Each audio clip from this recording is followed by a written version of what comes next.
Good morning, fam! It's another sunny day here in Europa. Dito na naman tayo sa isang lugar kung saan papasyalan natin ng isang makasaysayang lugar na naman dito sa Europe. Wala nyo kung nasan ako. Andito ako sa Milan! Saan pa nga ba, di ba?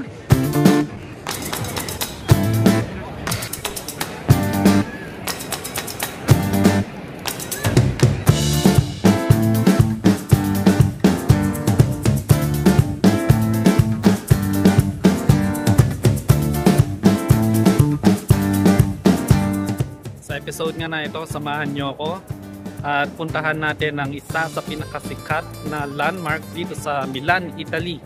Yun ay tinatawag na Duomo di Milan o ang Milan Cathedral. Ano pa hinihintay nyo? Tara na!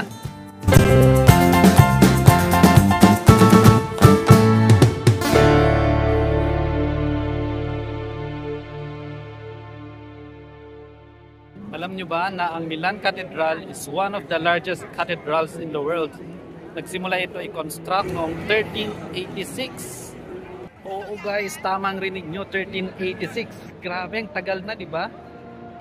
At actually, natapos lang siya officially noong 1965. Kaya imagine, almost 600 years in the making. Diba?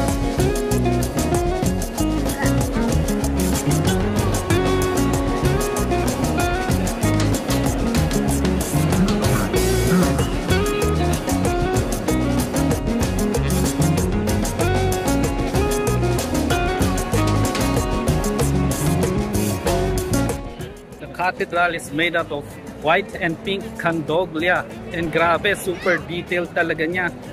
Hindi mo ma-imagine kung paano ginawa ang bawat piece ng mga statue na nakalagay doon sa cathedral na yan.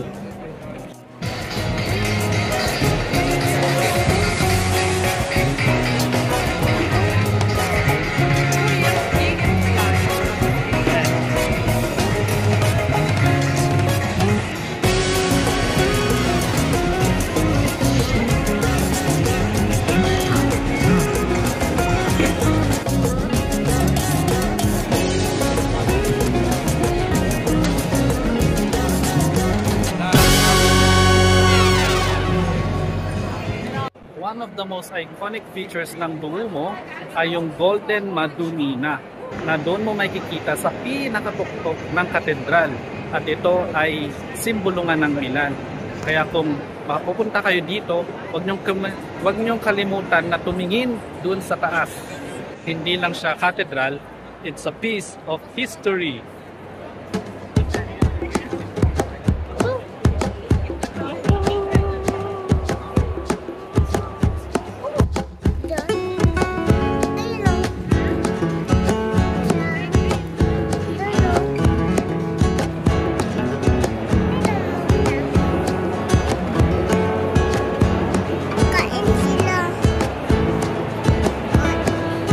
Dito pa rin tayo sa Milan, Italy.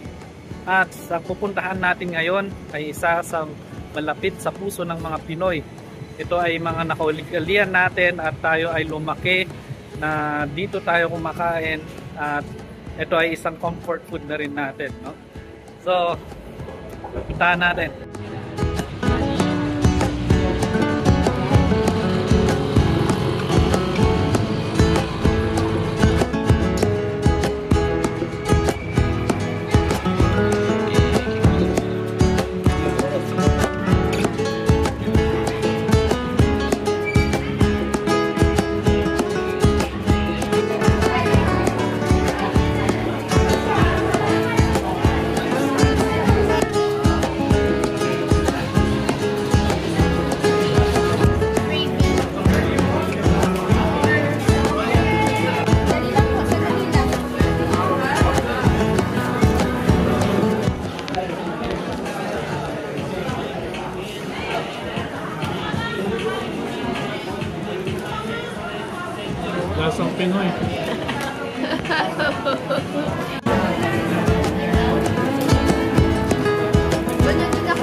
nyo naman mag-shopping, dito sa tabi ng Milan Cathedral ay merong shopping mall. Pangalan nun ay Galleria.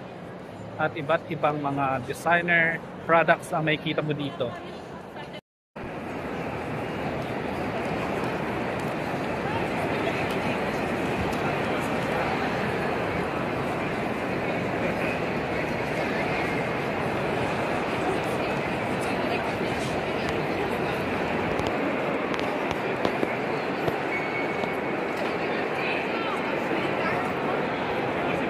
Window shopping lang naman ang hanap mo, okay lang, no problem. Kasi dito sa Galleria, hindi lang busog ang mata mo doon sa mga designer products, kundi yung mismong building kung nasan ka ay napakaganda ng structural design.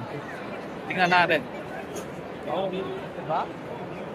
Ganda, sabi sa inyo eh. Yan. Oh.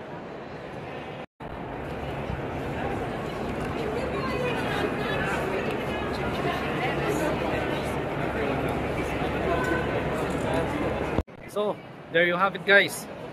Duomo di Milano, isang architectural masterpiece. So kung mapapasyal kayo dito, huwag niyong kalimutan na puntahan ang Milan Cathedral dito sa Milan, Italy.